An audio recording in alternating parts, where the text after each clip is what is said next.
আহ্বায়ক জনাব নাহিদ ইসলাম ইতিমধ্যে স্পষ্ট করেছেন, এনসিপি স্বতন্ত্রভাবে সংস্কারের পক্ষে যারা জোটবদ্ধ হতে চায় প্রয়োজনে আমরা তাদেরকে নিয়ে সংস্কারের পক্ষে, বাংলাদেশের পক্ষে এবং ভারতীয় আধিপত্যবাদের বিরুদ্ধে সাম্প্রদায়িক সম্প্রীতির পক্ষে যারা আছে, যে শক্তিটা গঠিত হয়েছে, সংস্কারের পক্ষে শক্তিগুলো যদি আমাদের সাথে আসতে চায় তাদেরকে সাথে নিয়ে আমরা জোট গঠন করতে পারি। কিন্তু যারা সংস্কারের বিপক্ষে অবস্থান নিয়েছে, যারা দেশের সংস্কার কার্যক্রমকে বাধাগ্রস্ত করেছে, 24-এ যে কারণে মানুষ রাস্তায় নেমে এসেছিল, সেই জন আকাঙ্ক্ষার বিরুদ্ধে যারা অবস্থান নিয়েছে, তাদের সাথে এনসিপির কোনো জোট, তাদের সাথে এনসিপির কোনো ধরনের কোনো নির্বাচনী অ্যালায়েন্স সেটি আসলে সম্ভব নয়। 2 নম্বর বিষয় হচ্ছে নির্বাচনী অ্যালায়েন্স, ইলেকটোরাল অ্যালায়েন্স এবং দেশের সামগ্রিক স্বার্থে আমরা এনসিপি সবসময় ছাড় দিয়ে এসেছি, আমরা সংস্কারের পক্ষে সবসময় ছাড় দিয়ে এসেছি, জাতীয় ঐক্যমত্যের প্রশ্নে আমরা সবসময় ছাড় দিয়ে আসছি। জাতীয় ঐক্যমত্যের প্রশ্নে, সংস্কারের প্রশ্নে যে রাজনৈতিক দলগুলো আসতে চায়, আমরা তাদেরকে নিয়ে পরবর্তী নির্বাচনী কার্যক্রম আমরা পরিচালনা করতে আমরা তাদেরকে ওয়েলকাম জানাবো।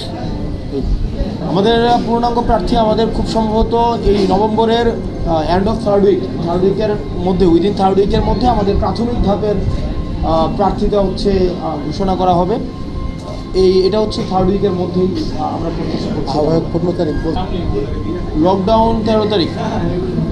এই বিষয়ে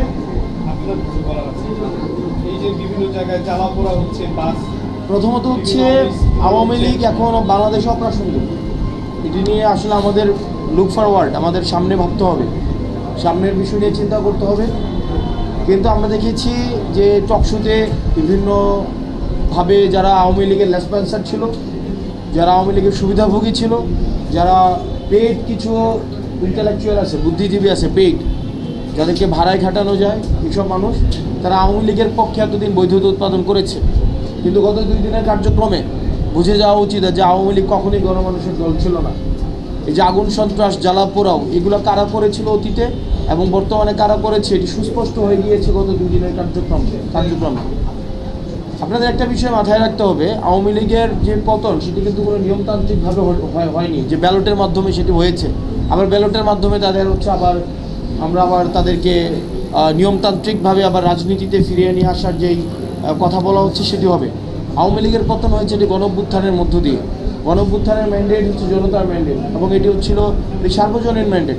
তো সেই জায়গাতে গণঅভ্যুত্থানের মধ্য দিয়ে যে রাজনৈতিক দলের পতন হয়, সেই রাজনৈতিক দলের উপযোগিতা ফুরিয়ে যায় বলেই হচ্ছে গণঅভ্যুত্থান সংগঠিত হয়। সেই রাজনৈতিক দলের নীতি আদর্শ যখন জন আকাঙ্ক্ষার বিরুদ্ধে যায়, তখনই গণঅভ্যুত্থান সংগঠিত হয়।